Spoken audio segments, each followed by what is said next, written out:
بسم اللہ الرحمن الرحیم السلام علیکم ورحمۃ اللہ وبرکاتہ نحمدہ ونصلی علی رسولہ الکریم اما بعد۔ حضرت بلال رضی اللہ عنہ کی شادی کا واقعہ، حضرت بلال حبشی رضی اللہ عنہ کا واقعہ۔ اندھیرے میں ہی ہر چیز سیاہ نظر آتی ہے، مگر روشنی کی یہ خوبی ہے کہ ہر چیز کو روشن کر دیتی ہے، بلکہ اس روشنی کی بدولت ایک خاص اور انوکھی چمک پیدا ہو جاتی ہے جو اسے مزید خوبصورت اور پرکشش بنا دیتی ہے، خواہ وہ چیز سیاہ ہو یا وہ سفید ہو۔ یہ تو عام روشنی کی بات ہو رہی ہے، لیکن اگر معاملہ نور ہدایت، نور ایمان کا ہو تو اس کی تاثیر ہی کچھ اور ہوتی ہے۔ اس سے نہ صرف ظاہر بلکہ باطن بھی چمک اٹھتا ہے اور مقدر کا ستارہ جگمگا اٹھتا ہے۔ دوستو، اگر آپ میرے چینل پہ نیو ہیں تو چینل کو سبسکرائب ضرور کریں۔ یہ نور ایمان کا ہی اثر تھا کہ حبشہ کے حبشی نسل سیاہ رنگ والے غلام ابن غلام بلال رضی اللہ عنہ بن رباح اور ایمان کی روشنی کی کرنیں پڑی تو ان کے مقدر کا ستارہ جگمگا اٹھا اور وہ مقام، وہ مرتبہ ملا کہ عرش والوں کو بھی عظمت نہ مل سکی۔ حضرت بلال رضی اللہ عنہ کی کنیت عبد الکریم عبداللہ ہے۔ آپ کے والد کا نام رباح، آپ کی والدہ کا نام حمامہ تھا۔ آپ کے آباء و اجداد ابتدا سے ہی حبشہ میں قیام پذیر تھے۔ بعد ازاں ہجرت کر کے سرات آئے، پھر سرات سے مکہ آ کر قیام پذیر ہو گئے۔ آپ رضی اللہ عنہ کی پیدائش غلام تھے۔ آپ نے اپنی زندگی کے 28 برس غلامی میں بسر کیے۔ آپ رضی اللہ عنہ کا رنگ سیاہ، قد لمبا، جسم کمزور، آنکھیں سرخی مائل تھیں، رخساروں پر گوشت کی مقدار کم، داڑھی ہلکی، پنڈلیوں پر گوشت کم تھا۔ آپ کی آواز بلند اور باروب تھی۔ حضرت بلال رضی اللہ عنہ اولین لوگوں میں سے ہیں جنہوں نے اسلام شروع میں ہی قبول کیا، جن کو دنیا میں ہی جنت کی بشارت دے دی گئی۔ حضرت بلال رضی اللہ عنہ آپ صلی اللہ علیہ وسلم کے 3 برس بعد پیدا ہوئے۔ آپ صحابہ ان کی خصوصیات بتاتے تو کہتے کہ وہ صادق القلب تھے، ایک ایسے انسان جنہوں نے سب کچھ محنت جد و جہد سے حاصل کیا، اور یہ سب اللہ کے رسول صلی اللہ علیہ وسلم کی محبت کا نتیجہ تھا۔ آپ صلی اللہ علیہ وسلم کی جانب سے حضرت بلال کو 2 لقب، 2 خدمات عطا ہوئیں، ایک خزانچی اور دوسرا مؤذن رسول صلی اللہ علیہ وسلم۔ سبحان اللہ۔ حضرت بلال رضی اللہ عنہ کا تعلق بنی جہد سے تھا۔ ان کی والدہ ایک غلام تھی جن کو امیہ بن خلف نے خریدا تھا۔ امیہ بن خلف اسلام کا سب سے بڑا دشمن تھا۔ حضرت بلال رضی اللہ عنہ اسلام لائے تو حضرت بلال رضی اللہ عنہ پر ظلم کرنا امیہ بن خلف کا روز کا معمول بن گیا تھا۔ جنت حضرت بلال رضی اللہ عنہ کا انتظار کرتی ہے۔ ایک مسلمان کی حیثیت سے ہم جنت کا انتظار کرتے ہیں، لیکن خود جنت حضرت بلال رضی اللہ عنہ کا انتظار کرتی تھی۔ ایک مرتبہ فجر کی نماز کے بعد آپ صلی اللہ علیہ وسلم نے حضرت بلال رضی اللہ عنہ سے پوچھا کہ تم ایسا کیا کرتے ہو کہ کل رات میں نے جنت میں اپنے قدموں کی آواز سنی؟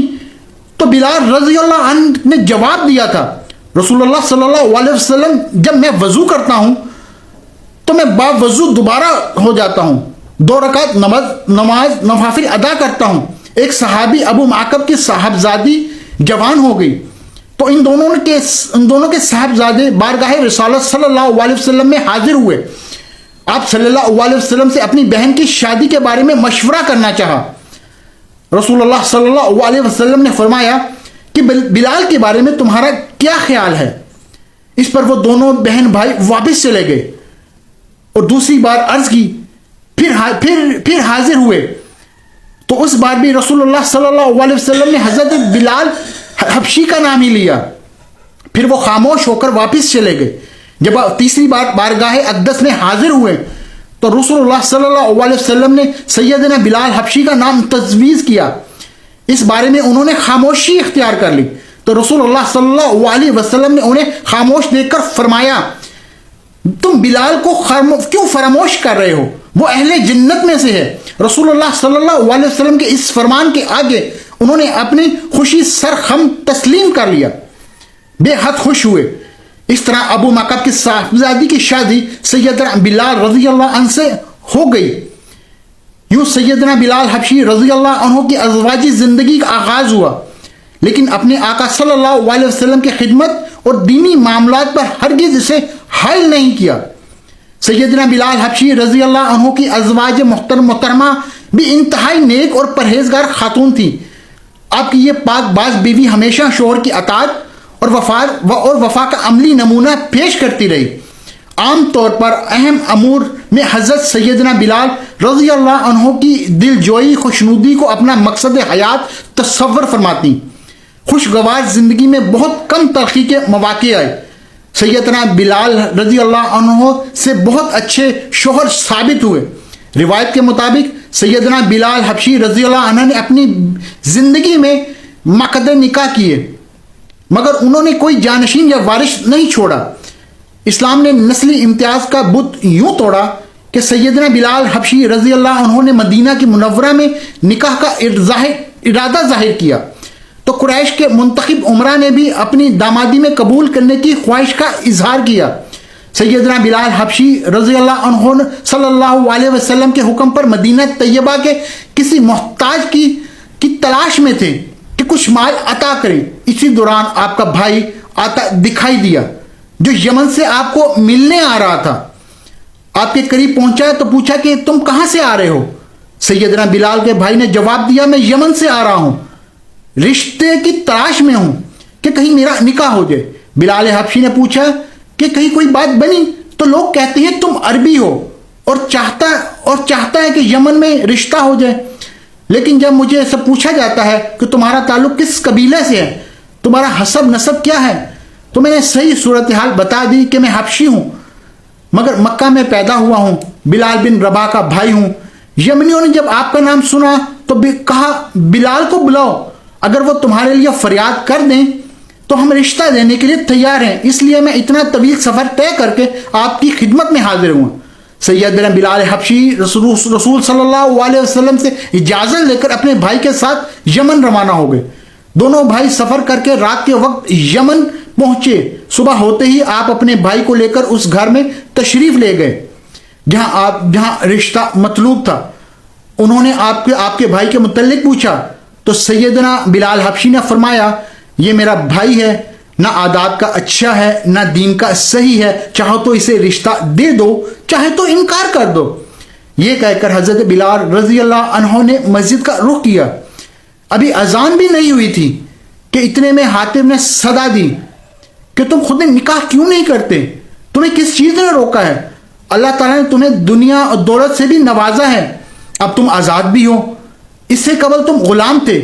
سیدنا بلال حبشی رضی اللہ عنہ حاطف غیبی کو سوچ میں پڑ گئے. آخر فیصلہ کیا کہ ضرور نکاح کرنا چاہیے. نماز سے فراغت کے بعد احباب سے مشورہ کیا کہ کس سے رشتہ لیا جائے. طے پایا کہ آپ کا رشتہ ہند الخولانی سے موزوں ہے. آپ ہند الخولانی کے رشتہ داروں کے پاس تشریف لے گئے اور فرمایا میں بلال ہوں, رسول اللہ صلی اللہ علیہ وسلم کا صحابی ہوں. میں حبشی غلام تھا, گمراہی میں مبتلا تھا, اللہ نے مجھے ہدایت بخشی. میں غلام تھا, اللہ نے مجھے آزادی بخشی. رشتہ دو الحمدللہ, نہ دو الحمدللہ, اللہ کافی ہے. آل ہند نے عرض کیا, رسول اللہ صلی اللہ علیہ وسلم کی خدمت میں حاضر ہوئے تو عرض کی. سیدنا حضرت بلال حبشی رضی اللہ عنہ مدینہ طیبہ پہنچ گئے. کچھ عرصہ بعد یمنی بھی مدینہ آ گئے. مسجد نبوی میں حضرت محمد صلی اللہ علیہ وسلم سے بارگاہ رسالت میں حضور عرض کی کہ ہم یمنی ہیں. آپ صلی اللہ علیہ وسلم سے سیدنا بلال حبشی رضی اللہ عنہ کے رشتے سے متعلق پوچھنے آئے ہیں. سیدنا بلال حبشی رضی اللہ عنہ کا خیال ہے کہ وہ ہماری بہن ہند سے نکاح کریں. ہم نے ان سے مہلت مانگی ہے کہ آپ صلی اللہ علیہ وسلم سے مشورہ لے لیں. آپ صلی اللہ علیہ وسلم کی اس بارے میں کیا رائے ہے؟ رسول اللہ صلی اللہ علیہ وسلم نے فرمایا تم کہاں بلال کہاں, تم کیا سمجھ رہے ہو, میرا بلال تو بہشتی ہے. یہ سن کر ہند الخوانی کے رشتہ داروں کی آنکھیں کھل گئی کہ سیدنا بلال حبشی رضی اللہ تو بہت بڑی شخصیت ہیں, ان کے ساتھ رسول اللہ صلی اللہ علیہ وسلم کا اتنا پیار ہے, اس لیے نکاح کی ٹھان لی. دوستو اگر آپ کو میری یہ ویڈیو اچھی لگی ہو تو میرے چینل کو ضرور سبسکرائب کریں اور بیل آئیکن کو بھی دبائیں تاکہ ہر روز نیو اچھی سے اچھی ویڈیو آپ کے لیے بنا سکوں اور آپ اس ویڈیو کو دیکھ کر لطف اندوز ہو سکیں تاریخ کے جھروکوں میں.